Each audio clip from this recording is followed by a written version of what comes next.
Assalamualaikum warahmatullahi wabarakatuh. Pada kesempatan kali ini, saya akan menjelaskan salah satu materi mengenai konsep perencanaan kebijakan kesehatan pada mata kuliah analisis kebijakan kesehatan yang diampu oleh Ibu Nurul Fajriah Istiqomah SKM MKes. Namun, sebelum itu izinkan saya untuk memperkenalkan diri terlebih dahulu. Perkenalkan, saya Trisna Putri Arista dengan NIM 220304501014 dari kelas B Program Studi Administrasi Kesehatan Angkatan 2022 Fakultas Ilmu Keolahragaan dan Kesehatan Universitas Negeri Makassar. Nah, langsung saja kita masuk ke materi konsep perencanaan kebijakan kesehatan. Yang pertama, definisi. Perencanaan kesehatan adalah proses yang terorganisir untuk membuat keputusan tentang bagaimana menyediakan layanan dan fasilitas kesehatan untuk memenuhi kebutuhan kesehatan masyarakat di masa depan. Sedangkan perencanaan kebijakan kesehatan adalah proses yang terorganisir untuk mengidentifikasi masalah kesehatan yang tumbuh di masyarakat dan menentukan tujuan serta sumber daya yang diperlukan untuk mencapainya. Selanjutnya, unsur-unsur perencanaan kebijakan kesehatan. Berikut ada 6 unsur dalam perencanaan kebijakan kesehatan. Yang pertama, what? Apa? Yaitu apa yang akan dicapai atau tindakan apa yang harus dikerjakan. Yang kedua, why? Mengapa? Yaitu mengapa hal itu harus menjadi sasaran, atau mengapa ia harus mengerjakan, dan mengapa tujuan itu harus dicapai. Yang ketiga, where, di mana, yaitu di mana tempat setiap kegiatan. Yang keempat, when, kapan, yaitu kapan rencana akan dilakukan. Yang kelima, who, siapa, yaitu siapa yang akan melakukan pekerjaannya. Dan yang terakhir, how, bagaimana, yaitu bagaimana ia mengerjakannya, atau penjelasan mengenai teknik-teknik pengerjaannya. Manfaat perencanaan. Perencanaan memiliki manfaat, yaitu sebagai berikut. Yang pertama, memuat garis-garis tujuan baik jangka panjang maupun jangka pendek. Yang kedua, perencanaan berfungsi sebagai petunjuk bagi setiap anggota. Yang ketiga, perencanaan merupakan proses yang terus-menerus.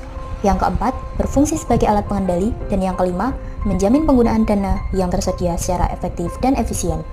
Jenis-jenis perencanaan kesehatan terbagi menjadi 3 macam, yaitu sebagai berikut. Yang pertama, jenis yang dilihat dari jangka waktu berlakunya rencana, yang terbagi menjadi 3, yaitu yang pertama, rencana jangka panjang atau long term planning yang berlaku antara 10-25 tahun. Yang kedua, rencana jangka menengah atau medium range planning yang berlaku antara 5-7 tahun. Yang ketiga, rencana jangka pendek atau short range planning umumnya hanya berlaku untuk 1 tahun. Yang kedua, jenis yang dilihat dari tingkatannya terbagi menjadi 3, yaitu yang pertama, rencana induk atau master plan, lebih menitik beratkan uraian kebijakan organisasi. Rencana ini mempunyai tujuan jangka panjang dan mempunyai ruang lingkup yang luas. Yang kedua, rencana operasional atau operational planning, lebih menitik beratkan pada pedoman atau petunjuk dalam melaksanakan suatu program. Yang ketiga, rencana harian atau day-to-day planning, ialah rencana harian yang bersifat rutin.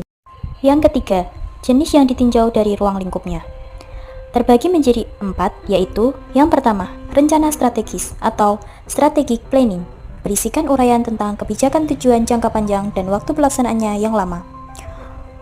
Yang kedua, rencana taktis atau tactical planning, ialah rencana yang berisi uraian bersifat jangka pendek, mudah menyesuaikan kegiatan-kegiatannya asalkan tujuan tidak berubah.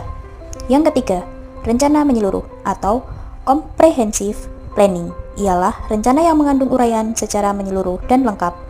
Yang keempat, rencana terintegrasi atau integrate planning, ialah rencana yang mengandung uraian yang menyeluruh bersifat terpadu seperti program lain di luar kesehatan.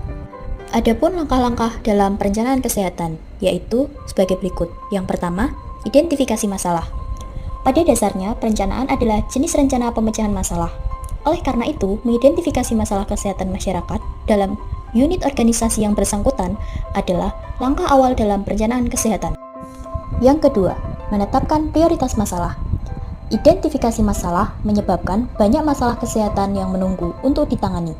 Karena keterbatasan sumber daya seperti biaya, tenaga, dan teknologi, tidak semua masalah dapat diselesaikan sekaligus. Untuk melakukannya, masalah mana yang fleksibel untuk diselesaikan harus dipilih. Yang ketiga, menetapkan tujuan. Menetapkan tujuan perencanaan pada dasarnya adalah membuat tujuan tertentu yang ingin dicapai oleh perencanaan tersebut. Tujuan yang baik hanya dapat diukur dan dirumuskan secara konkret.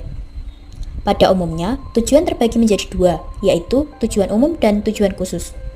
Tujuan umum ialah suatu tujuan masih bersifat umum dan masih dapat dijabarkan ke dalam tujuan khusus.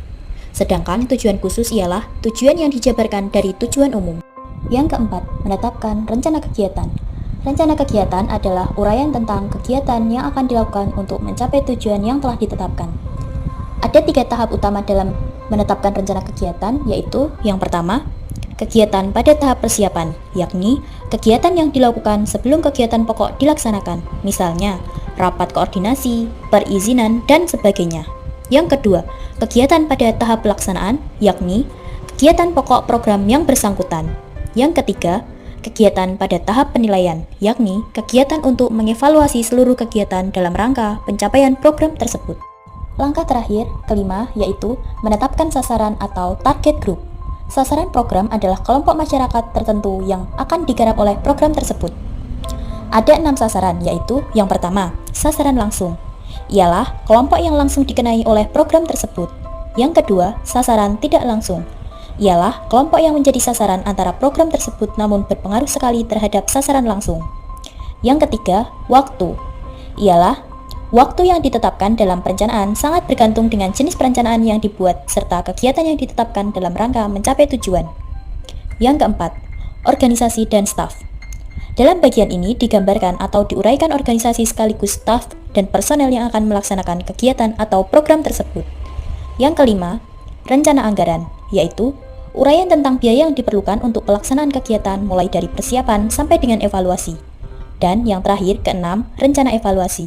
Ialah suatu uraian tentang kegiatan yang akan dilakukan untuk menilai sejauh mana tujuan yang telah ditetapkan tersebut tercapai.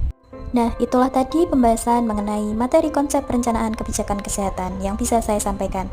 Semoga dapat bermanfaat bagi teman-teman khalayak. Atas segala kesalahan dan kekurangan, mohon dimaafkan. Sekian video dari saya. Assalamualaikum warahmatullahi wabarakatuh. Terima kasih.